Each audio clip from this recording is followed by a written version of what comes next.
this. Now, hello everyone. My name is Misty Petrella.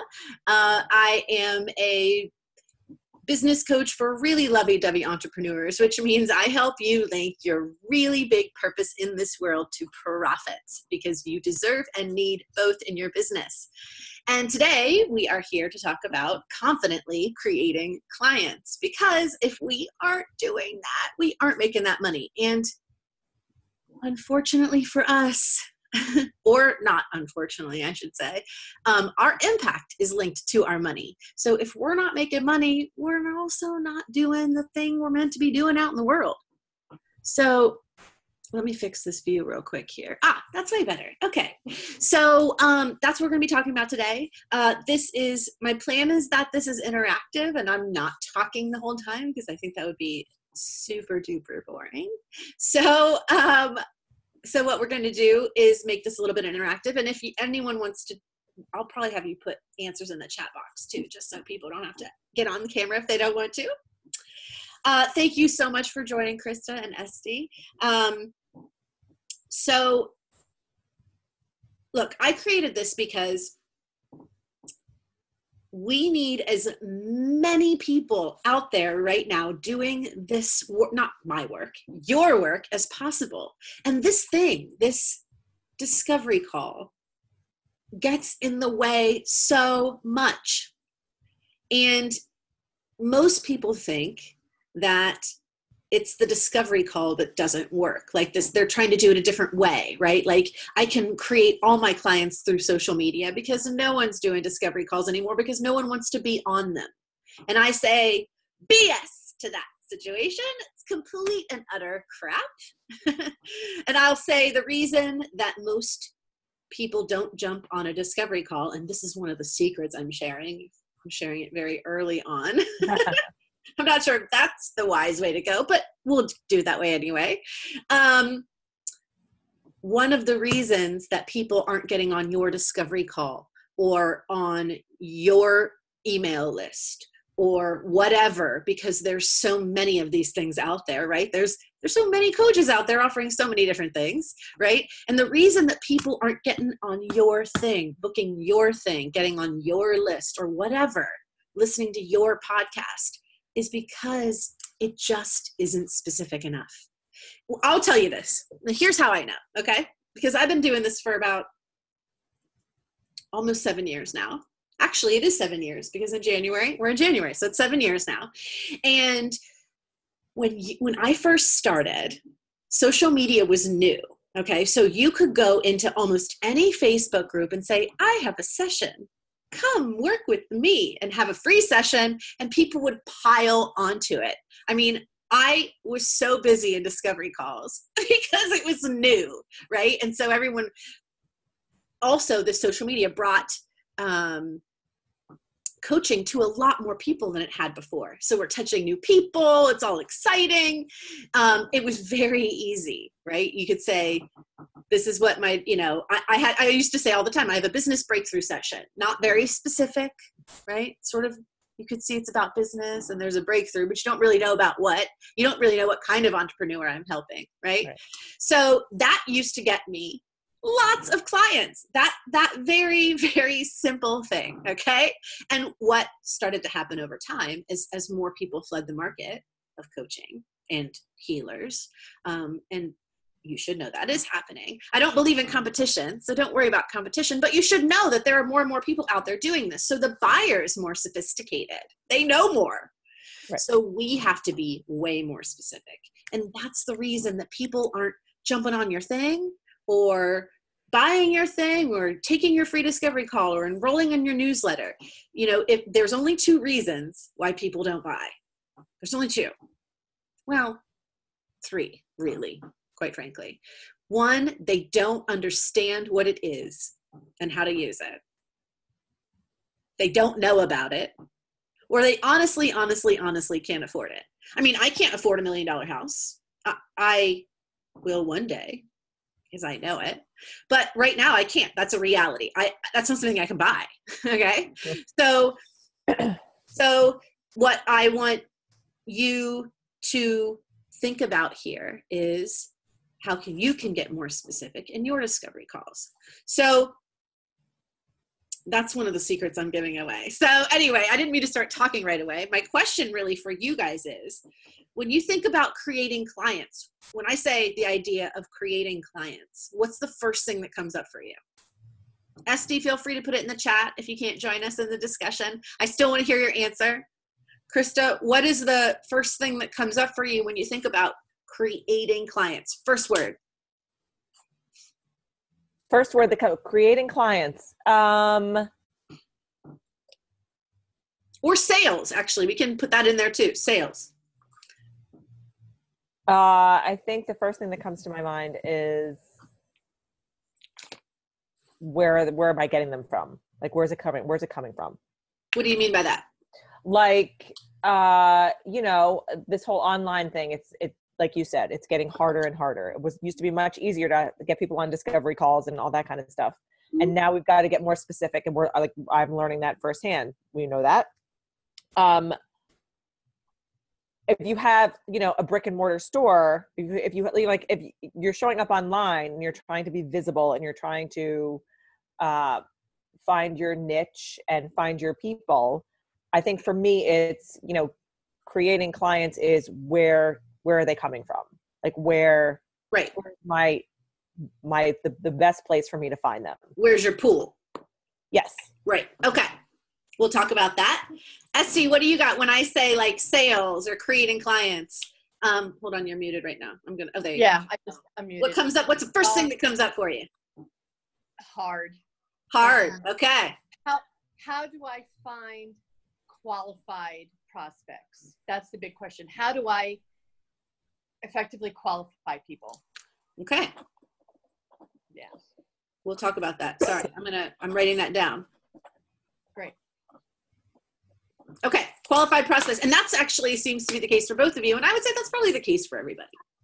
Mm-hmm. Okay, so we'll definitely talk about that. The thing about discovery calls, and the way I sort of want you guys to think about them, is it's not a coaching call. I mean, there will be a little bit of coaching in there, and we'll talk about that in a second. But many people, and I made this mistake too when I was first starting out. And I don't know if any of you read my post, but I did over 150 discovery calls giving away coaching for free. Okay, so I know what it feels like to want to coach in that call and show people what you can do, right? And I will say that, yes, you will be doing that. You will be doing a little bit of coaching. You are going to show people what you do, but you're going to be doing it in a different way than the way you would run one of your private coaching calls, okay? So one of the things that we want to think about for discovery calls is not only do we want them to be really specific and solve a really specific problem, but we also want to lead people through the process. Many times we get on a discovery call, we're like, okay, so let's explore what's happening. And yes, we do want it to be an open-ended space, and you will ask lots of open-ended questions, okay? But the way I want you to think about a discovery call is the fact that you're creating a container. This discovery call is a container. Actually, you're in a container right now with me, okay? So when you're creating a container for someone, yes, there will be lots of open space for you to deal with what arises for your client. And hopefully your client will be doing way more talking than you. Way more talking than I'm doing them right now. Okay. So, but the container it's important. And this is actually in your discovery call checklist, which I'm going to go through here in a little bit. But the container is, you need to tell them about it. And so what I want you to think about is leading them through this thing you've created. So when you get on the call, the fact that there will be an introduction, right? It's not just like, hey, nice to meet you. Hi. Oh, the weather's great. And then you just start coaching, right? What is most powerful, and probably if you've hired someone, this has happened for you, is that they took you through a process, right? It was a thing that was created and for that person doable again and again. So you're doing for the end receiver, it feels very customized and very loving. And in fact, it is. But for you, the doer, it is a very repeatable process and feels very easy for you. As a matter of fact, we need these to feel easy so that when you do them, you're not like, hopefully maybe you could even do 2 or 3 a day. So 1, I want you to lead people through the process. And 2, it should be repeatable. You should be able to do it again and again and again and again, the same exact way. You're asking the same questions, doing it the same way. As a matter of fact, when you do them, hopefully you're placed like, here we go again. I'm about to say the same stuff. Right. Okay, so on a scale of 1 to 10, how confident do you feel when you're actually in the discovery call? How confident do you feel? 1 being like, oh gosh, 8. No, and 10 is like, I so got this. I think 7.5. Okay, what about you, Esty? Yeah, I feel pretty confident, maybe overconfident, because I feel very comfortable talking to people. So what do I feel confident? I feel confident about leading the person through the process. Yeah, okay. Yeah, let's say maybe 7, 6, 7. Okay, where don't you feel confident, Esty? Well, I'd say in really creating the gap and okay. And really getting the person, helping the person to see the value, like helping them create a compelling reason to work with me. Okay. Or, for them to see that they really need to work on their issue now and not later. Got it. So, I hear you on that. What about you, Krista? Where do you feel not confident in the discovery call? Is asking for the sale. Is asking for like the next step. Transitioning. Yeah. The price. Okay. Yeah. Yes. Okay. I can do everything else, but then it's like, hey, we should totally work together, and you should pay me $1,000 right now to do it. Okay. We're going to deal with all of that. Okay, perfect. And we'll talk about qualified prospects at the end. This is so great. Okay. So 1, you've done the introduction. That is the very first step. Okay. Number 2, it is your job. 1, after you've led them through the introduction, this is what, this is what I do. This isn't, the you show. Really, this is completely about them. So you don't want it to be this big diatribe about who you are, but you want to say, this is what I do. If you have questions about me, you're welcome to ask any point along the way, but we're here for you, not about me. And lead them through your introduction, right? First big step. That introduction, hopefully, shows them what to expect from this call. Hopefully, you're in that introduction telling them what's going to happen and what you hope to accomplish together, okay?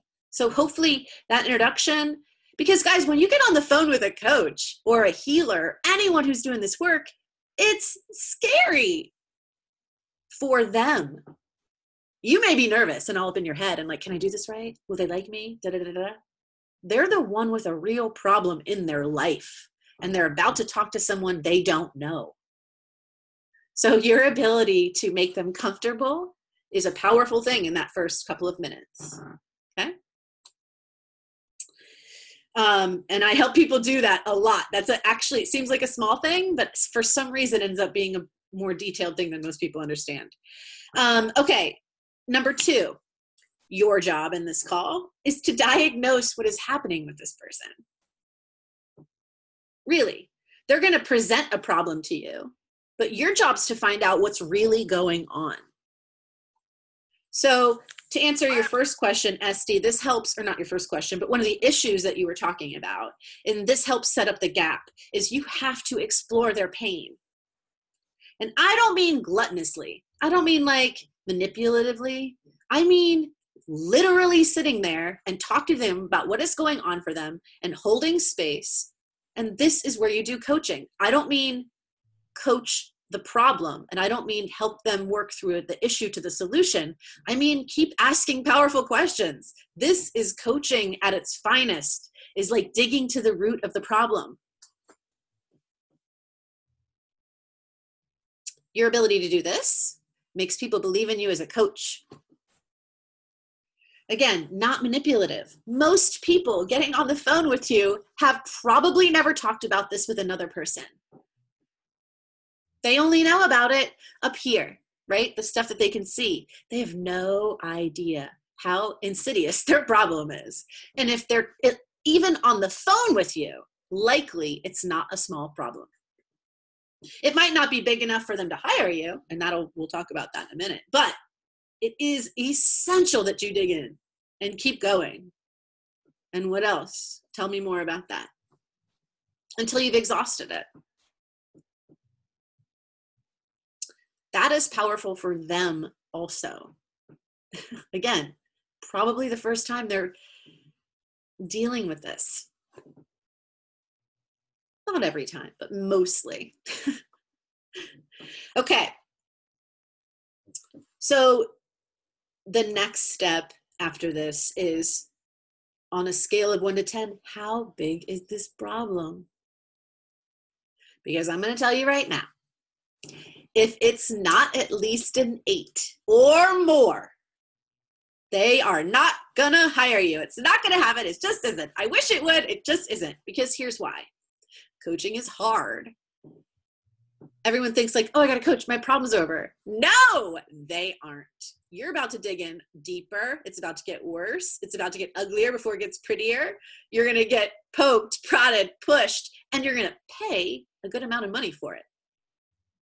For all of your wonderful transformation. So if your problem isn't big enough yet, there's no way you're going to do it. You're just not.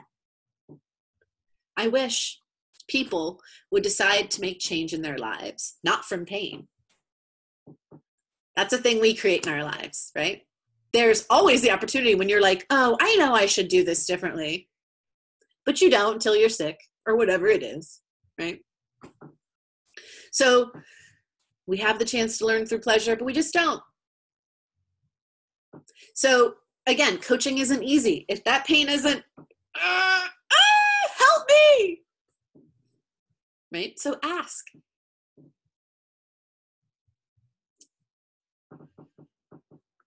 All right. Next problem, and this also helps you create the gap. This is the space where the gap is also created, is what do they want? A lot of times when we are coaching, people want us to tell them what to do. And you have to hold firm your boundaries and say, no, no, no, I don't want to tell you what to do. Now, I'm a business coach, so I deal with business strategy, and sometimes I do have to tell people what to do. But in terms of life coaching, that is not your job. And so even helping them to, again, most of the time in people's lives, people don't ask them what they want. Right. Who goes around saying, what do you actually want right now? Besides like your server at your restaurant? I do. I know, well, besides you three or whoever, you two and whoever else is watching later. So, hello, Irini. Hello. Nice to see you. Feel free to jump on or not. You can answer questions in the chat box if you don't feel like jumping on or if you can't participate. Okay. So this is where the gap is created.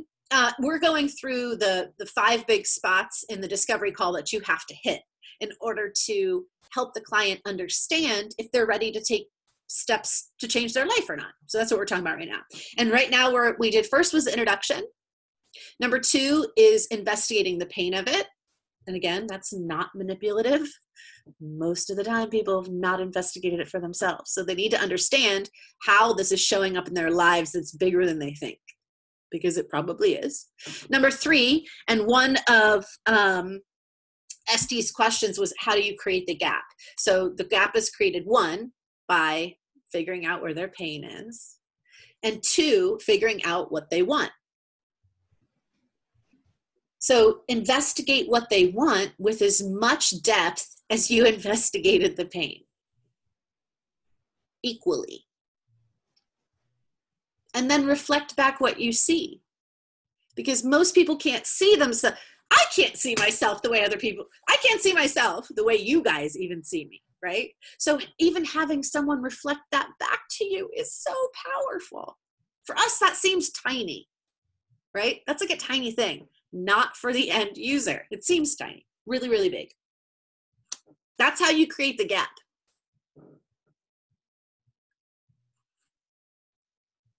Sometimes people will throw in another, on a scale of 1 to 10, how important is it to you to make this happen in the next however much time? You can ask again, right?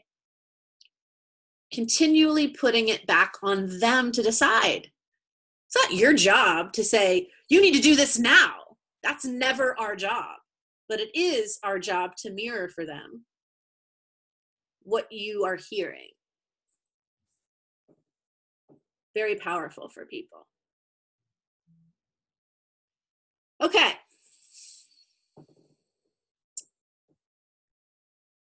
Last part you have to step into. And this is for you, the coach, the healer, the whoever, is, I think, one of the most important things for you to be aware of, the answer of. And this is the question, and it's on your checklist too. I'll show you here in a minute. Why don't you have it yet? This is where people are going to tell you all their dirty secrets. And I don't mean to like be jerky about it. I mean, they're going to share with you why, what, and they know. Everybody knows why you don't have the thing. Now, they might not know how to fix it. And they might be blaming it on somebody else. They might not understand how much they're bringing to the table. But people know what's happening in their lives. And the way people answer this question should elicit for you whether or not you want to help this person, because they're going to tell you. And if they're taking no responsibility and you sort of pry into that a little bit and they're like, oh, no, it's him, and fight it. You know what I mean? Like, this is a real personality investigation spot. And you need to decide if this feels like the kind of person that you can work with. And I will tell you, this is a huge spot right here, okay? Because most people will say, I need the money and I think I can help this person no matter what. But listen to your gut here. Please, you are woo-woo. If you're listening to me at all, you bring your spirituality to your business in some way, shape, or form, or energy, or whatever you call it, okay? Listen to that. I've had to fire clients because I didn't listen to that. Okay?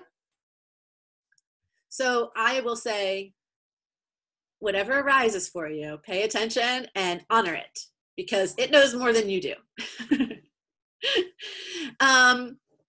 And when you make space for the clients you really want, they actually show up. So I know it's really hard sometimes, especially when you need money, to be like, oh no, we'll figure it out. We'll muddle through. I highly recommend you try not to do that. Okay. Because usually the money goes away anyway. Your energy field or whatever, your heart or your spirit, whatever you call it, knows more than you do. So honor it. Okay. We'll talk about transitioning to the sale in a moment, but is that clear? Are there any questions about those first 4 spots that need to happen? Go ahead, Esty. Yeah, when you say about, I mean, I get what you say about listening to hear whether the person is willing to take responsibility for their transformation, healing, or what have you. How do you really suss that out? Because people can deceive themselves and deceive you in the process. And like, what can you give an example? Yeah, sure. So one of the questions that I tend to ask, well, I tell people here what I believe about my work. Okay. So the things that I believe about my business, that my realm of business is that everyone takes responsibility for their own business, right? I can't fix your business. So in my world, if you and I decide to work together, we're in a realm where you and I are partners. You're in charge of your business and I'm partnering with you to make it happen. Okay. So I sort of tell people my beliefs somewhere in that call and I see how it lands. I see them like, how do people respond to that? Are you willing? And you could say that exact same thing. Esty, it's like, you know, how you could even ask, how do you feel about taking responsibility for your healing? How does that feel for you? Does that feel scary? Does it feel empowering? And ask, you know, you sort of coach into it a little bit. Use your coachy magic questioning skills in that space. How's that feel? Yeah, that's great. That's a great question. I mean, yeah, just come right out and ask it straight up. That's Just straight up, right? So simple yet so genius. Yeah, okay. And that's usually how this stuff is, right? We like forget, right? It's like, and you may or may not know this, but my style, especially in this work, is to be very straightforward. So that follows my style. If you feel like it's not, there are softer ways into that. You know, like another way into that could be, you know, who have you worked with before and how did it go? You know, did you find that did they sort of take over for you? Have you been in experiences where you stood up for your own health before? You can be a little bit more gentle into that questioning if you want. That's just my style. Right. Does that answer that I for can see you? where both ways, I think I can see where both ways would be revealing. Yeah, absolutely. And I think it depends on the person too. Sure. I mean, a person might think of themselves as someone who takes responsibility, but then when you ask them about past experiences, you might actually discover they didn't follow through. They didn't do the homework. They didn't put things into action. So, Yep. you know, what they think about themselves or what they say might actually contradict with their past actions. But then And I'm going to give you a way. What was that?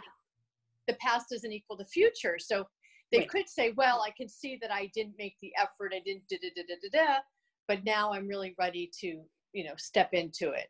You know, so that would also be a great reveal. You know, say, well, if that didn't work, why do you think now is the time for you to do this work? Right. So, right. Okay. And if they think that pain is, you know, high enough, right? That's another way in. Like, yeah. And you know, another thing is I talk about it in the introduction. I ask people if they've been coached before. And so that's very enlightening. Or if they've seen a healer, or if they've worked with, you know what I mean? So if they haven't, I actually tell people, I'm just letting you know right now, this isn't about me coming in and solving all your problems, because that wouldn't actually solve your problems. And I sort of talk about what coaching looks like and how it's, you know, it's us going in deep and all this. I set it up for them so that when we have those conversations later in the call, they understand a little bit. Right. And I actually, sorry. Yeah, you have to set expectations. Yeah, that's exactly right. So, yeah. Really helps. And that's another thing we do in the intro is really powerful, is to like set those expectations early on. And again, that helps people. It's so funny, but when we set really clear boundaries in these calls, it makes people feel really cared for, like supported. If we're too open, which I did this a lot, like let's just explore what's happening for you right now. If it's too open, people are like, what are we doing? What is this that I am thinking about hiring this person for? So that's why I say be really specific in this call, even if it's a little thing you're working on, so that they can get a real flavor for how you take something small and transform it. Any other questions about those first spots? No. In the call. Okay.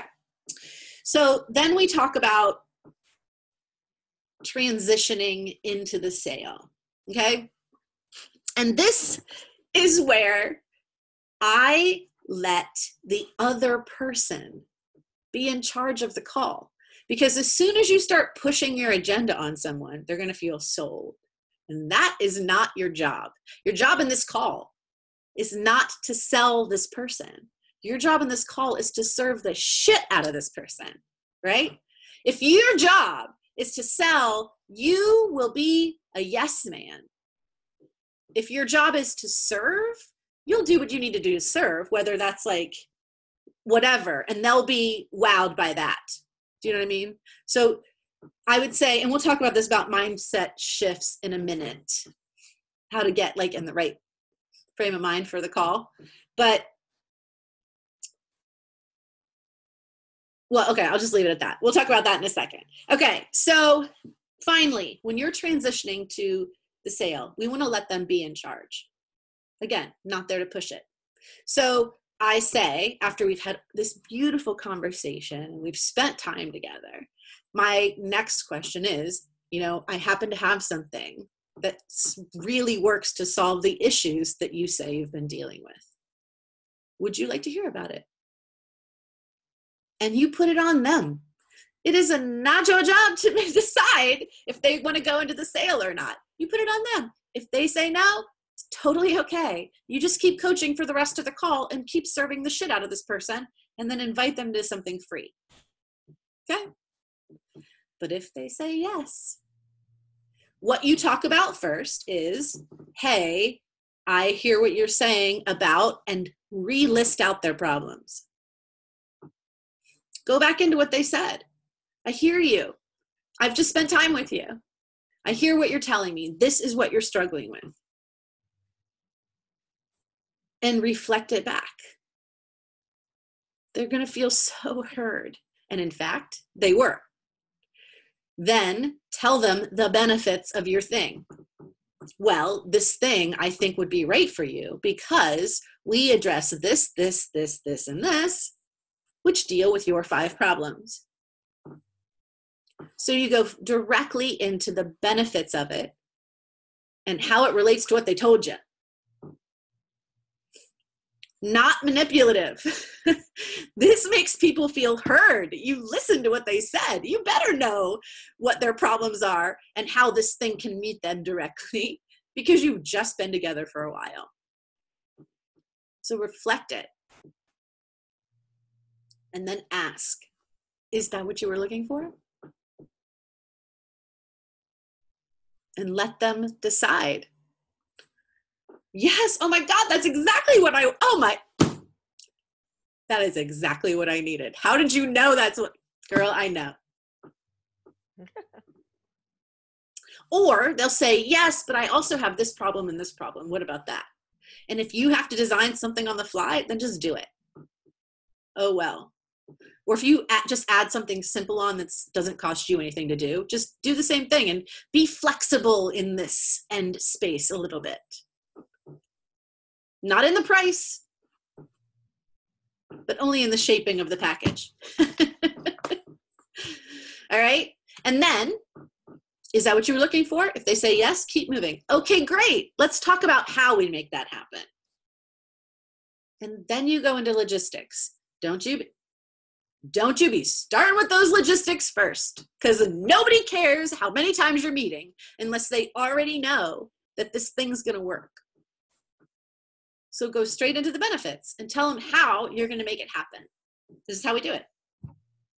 This is how I'm going to get you from where you are to where you want to be.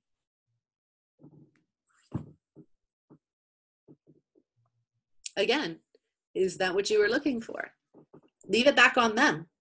You never have to sell someone. You're still asking questions.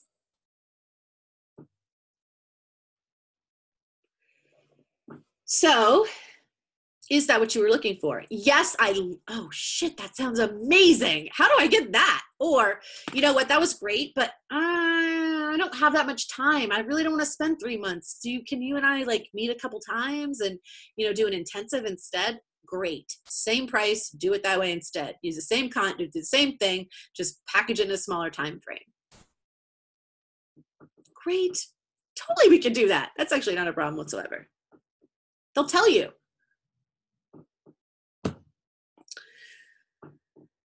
And then it comes time to say the price. Now, in terms of value, which was one of your questions, Esty. In terms of value, when you get on the call, hopefully you already feel like your offer is so valuable that it's easy to sell. So value comes in before you ever get on the call, and that's in the designing of your thing. Hopefully for you, and we're actually dealing with this in my upcoming program, but hopefully for you, you have designed something that is so juicy, you can't even believe you're giving it away for the price you're giving it away for. And I don't mean you're underselling yourself. I just mean you've got fancy things and it's juicy and there's more to it than just the coaching, and you make it, there's lots of things, you know, there's webinars you could add in, PDFs, ebooks, these other things that like cost you could pull one session out and make it a special session, even though it's something you would normally do in the coaching anyway. You know, these are things that we pull out and make special, but you probably would have done it anyway.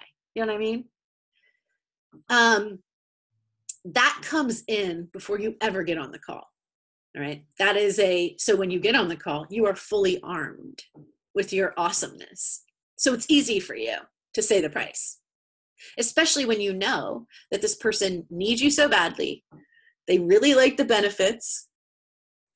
And they were like, oh, I get it. That seems like a fun journey to take. Okay, I get it. All right. So how much? Here's the key to saying this with confidence. Say it a lot. Say it a lot. Say it a lot. Say it to the refrigerator. Say it while you're cooking. Say it to your friend on the phone. Say it to your husband. Say it to the wall. Say it to the dog. Say the price so much that it feels easy to say. Also at this point, it should be easy to say because you know how juicy your offer is. It's so full of it's so packed full of things that will make it easier to get from where they are to where they're going. It's not just the coaching. Okay. When you say the price, just say it. And I don't mean, you know, some people are like, the first person to speak loses. I don't mean it like that. I mean, don't apologize for it. Don't be like, oh, is that okay? Are we, is it okay? Should we talk about, is that enough? Is it too much? Just say it. When you go to a restaurant, they say the price. They're not like, are you okay with that? Is that okay for your heart? When you go and buy something framed and it's like $500, they're not like, let's talk.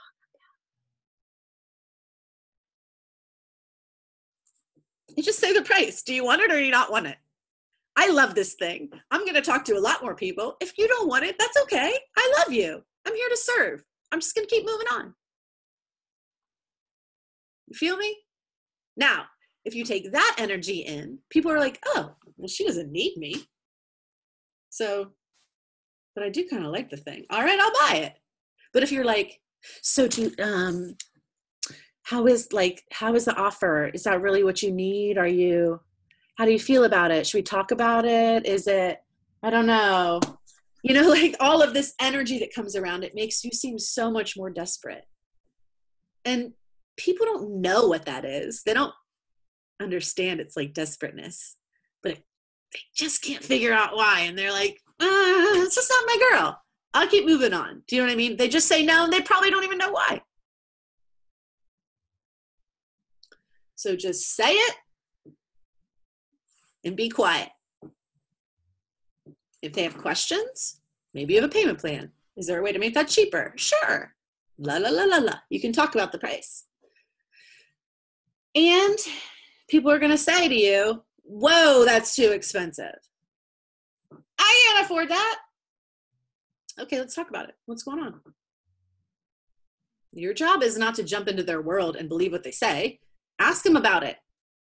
Oh, tell me about that. Okay, cool. I totally hear you. Tell me about that. Oh my gosh, that must be so frustrating. Keep coaching. Keep going. You're not done. Hopefully by this point, and in this thing I have coming up, we're talking about how to knock the objections off before you ever get on the call, which there are ways to do that, by the way. Super secret ninja tactics. Well, it's not super secret, but they are ninja. But there are ways to knock that off before you get on the call, so they're like ready, just as ready for you as you are for them. All right. I'm going to give you one of my super ninja moves now. I probably shouldn't. I probably should hold this for later, but I'm going to give it to you because it's really important. And it addresses one of the questions that you asked earlier, Esty, which is, how do you know if they're really ready to take action even though they think they are? How do you really find out if they're ready to take action? And this is the thing I do that helps me know and helps them know if they are ready. So if they're like, okay, this is so great, I'm excited. Okay, great. Here's your homework. Let's meet in 2 days. And you give them something really small to do that's going to move them forward. Like you would in a regular coaching session, right? So maybe for you, Krista, it's like, because she works with relationships a lot, people who've been married forever. And so one of your things could be like, I want you to go connect with your husband and sit there with him for 5 minutes and speak to each other about anything. You know, like give them something, asking them to take action in some way.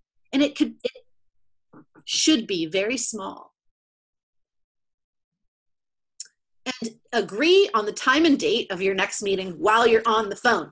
Do not let them get off that phone without setting the next meeting. You're giving them homework.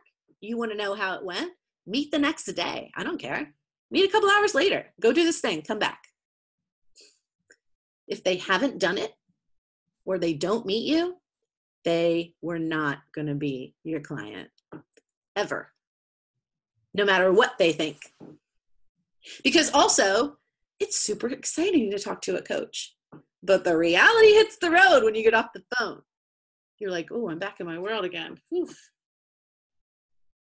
Yeah, I'm not ready. Some people aren't ready, even though they really want to be. It's a lot to change your life. Again, for the same reason they might not buy. They just might not be ready, even though they really, really want to be. And I will tell you this. If they do their homework and they show up at the next call, they're going to be your client, like 100%. It's just it's the best way I've found to really get to earnest want without wasting everyone's time.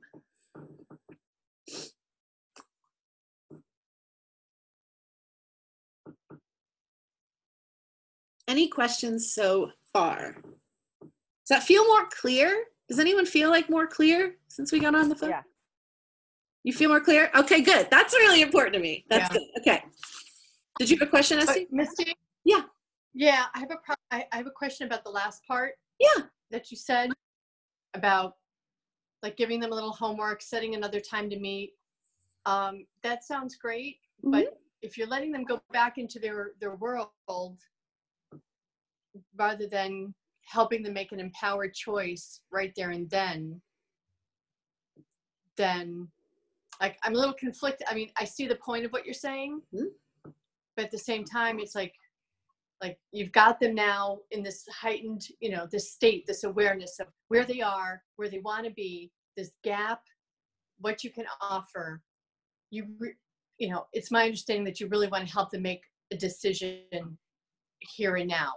Absolutely. Whether it's no, but it should be an empowered decision. And if you let them go back, even after they pay you, they're going to go back to their world. They might have some buyer's remorse. They're going to be like, but they've committed. Right. They've made that empowered choice and they've committed. 100%. This, I totally agree with you. I do recommend actually making the offer on the first call. If you are super, when you get on a phone call with someone and you're like, this is my soul sister and we were meant to work together, make the offer, do it. 100%. I agree. You got them. They're ready. You know it. They know it. Do it. This is for someone. I use this tactic when you're like, I'm not sure. My gut's telling me something. Should I? Okay. I'm not sure if they're really going to do it. I heard them talk about then coach like 7 times, still didn't do it. Hated all their coaches. Like the signs are showing up. This is what I employ when the signs are showing up. And they'll tell you. Maybe you're wrong. Maybe you just misread it and they're like super in. Great. Right. Okay. Or maybe you didn't. Cool. Interesting tactic. Okay. Yeah. Yeah. Very cool. Yeah, I'm so glad you like. Okay. one more thing. Oh, actually two more things. Okay, let's do the mindset shifts. There's a couple of mindset shifts because the energy you bring to the call is palpable to the other person. We're in energy fields. That's the only thing that's mixing when you're on the, most of the time we do this work, we're on a Zoom or a phone. We're not always face to face. We're not always in the same room. More and more, you're in the same room, less and less, right? So the energy you bring to the call is super important. And if you are feeling desperate money-wise, again, readable. They don't know why, but something's off, okay? And also, if you are nervous, they can tell. Nervous, unfortunately, doesn't come off to the other person as nervous. Unfortunately, it sounds like you don't know what you're talking about, which sucks. So here's a couple of things just to keep in mind, three little easy peasy things. And actually these 3 mindset shifts are on the discovery call checklist. So you don't need to write these down. I'm just giving them to you real quick because maybe you have a call later today. So 1, this isn't about you. We could all be in our head like, oh God, I hope they like it. What if I say the wrong thing? What if I do the wrong thing? What if I mess it up? What if I'm dumb? What if I do all this bad stuff? What if I do something bad? What if I hurt this person? What if I? Not about you. This person is in trouble. They're in pain. People don't come to coaches because life is hunky-dory. People go to the amusement park when life is hunky-dory. They don't need you. So they're in trouble. So just reground, just taking a moment and regrounding in the fact that this person is needing you really helps to get out of your own head before you get on the call. And it helps you serve better. I think I've said this before, but number 2, they're so much more nervous than you are because they're about to tell their life secrets to someone they don't know on the phone, probably not even on a Zoom more and more. You know what I mean? If you think about it, it's kind of weird. So they're nervous. In many cases, more and more cases, I encounter people who've never heard of coaching, who've never been coached.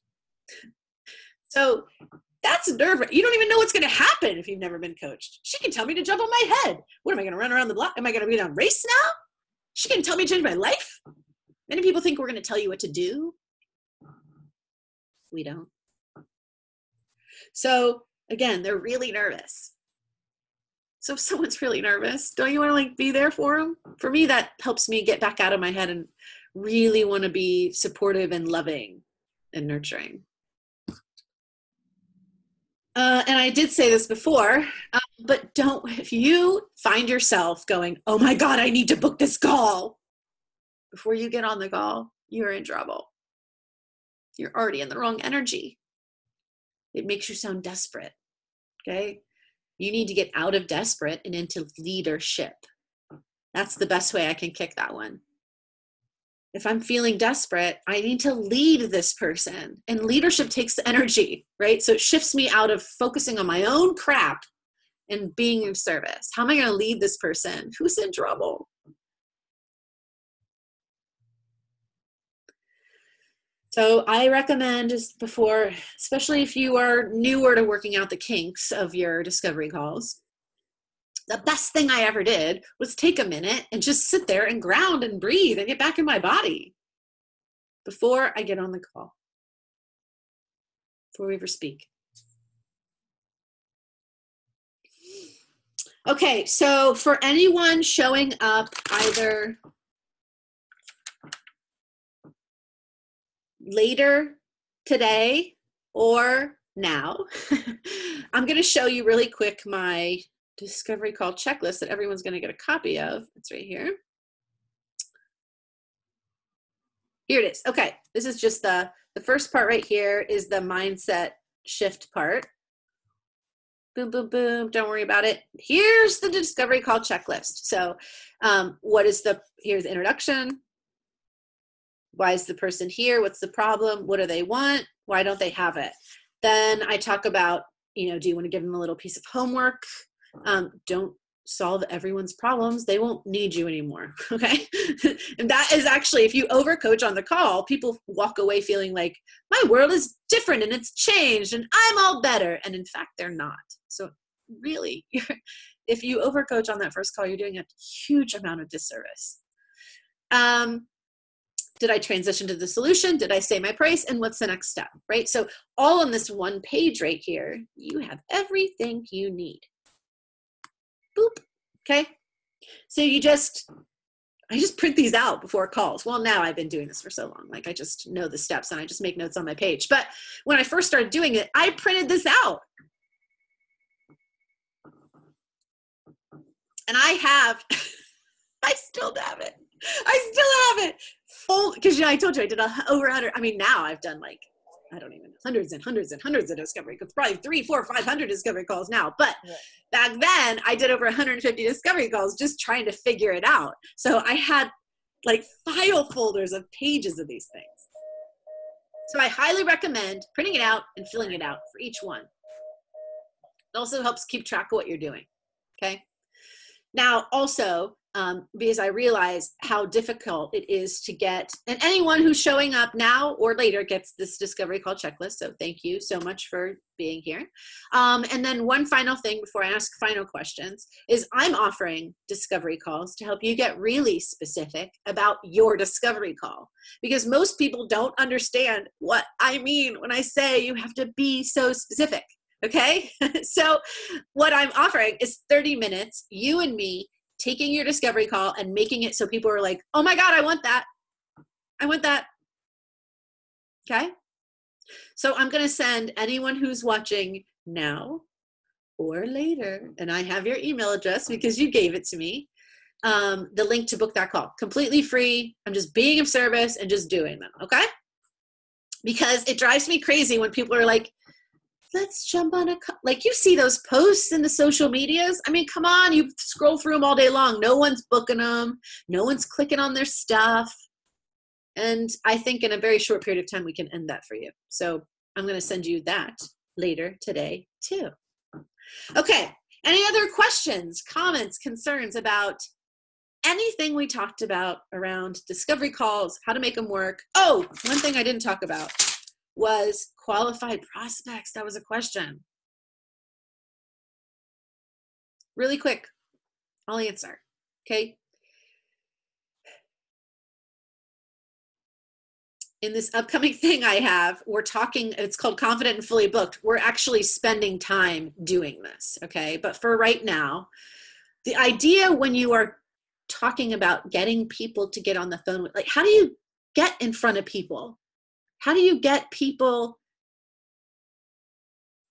stirred up? That's what I call it. I call it like stirring up the audience and figuring out who's actually interested in your stuff, right? How do you do that? How do you stir up the pot of all the world of social media or wherever you're posting this? It doesn't have to be social media, but that's just an example. How do you stir up that pot and see who's interested?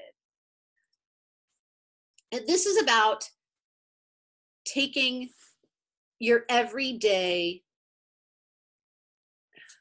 publicity, the everyday marketing, your everyday advertising stuff up a whole nother level. Okay. So you're not doing the small stuff, which is like posting or writing blog posts, or, I mean, you can offer discovery calls and blog posts, but I mean, this is about taking your content, and I mean, even some content that's in your program that you're trying to sell, and pulling just a tiny piece of it out and creating content that people can engage with right now.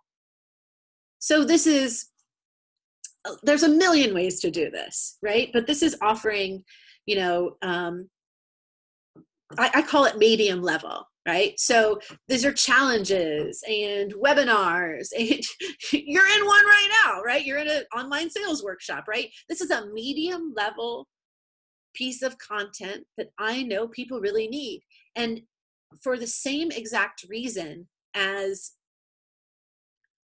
why people aren't booking your discovery call are the same reason they're not jumping on these things too, because they're not all that specific, right? Are you being specific enough? That's the next question. Okay. So one, you've got to create lots more things for people to engage with you in.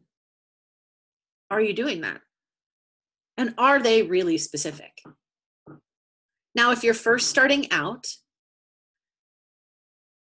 people aren't going to, like, there's not going to be a million people there right away. You got to keep going, right? So it's about not dabbling also. I would say the best way to find qualified prospects is not try 8 million different things.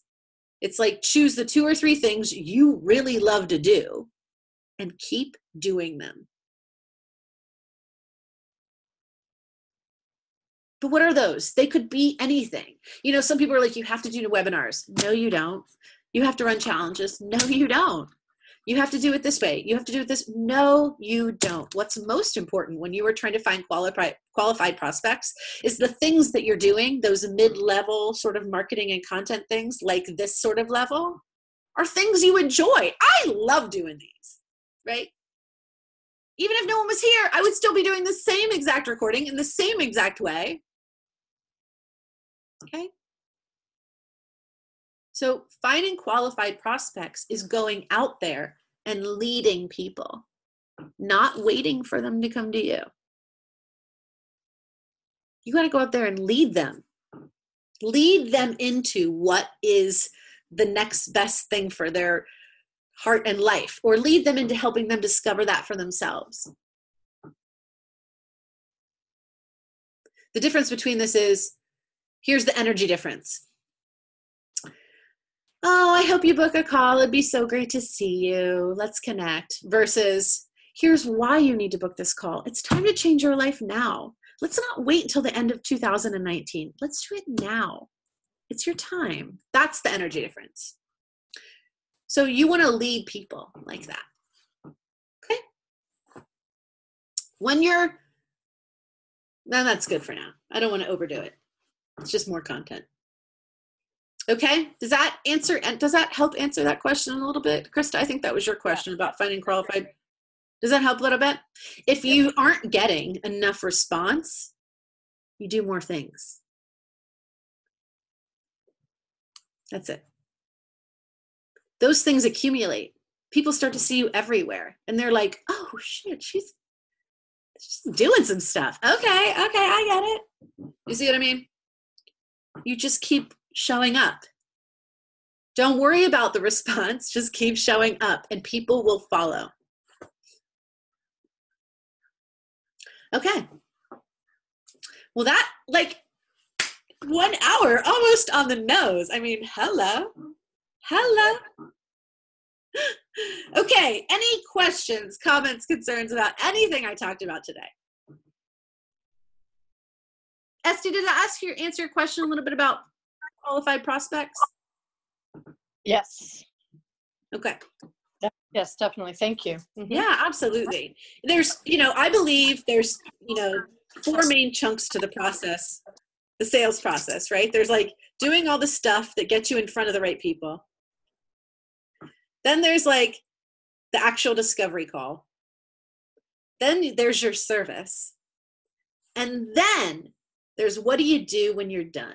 That is the entire sales process.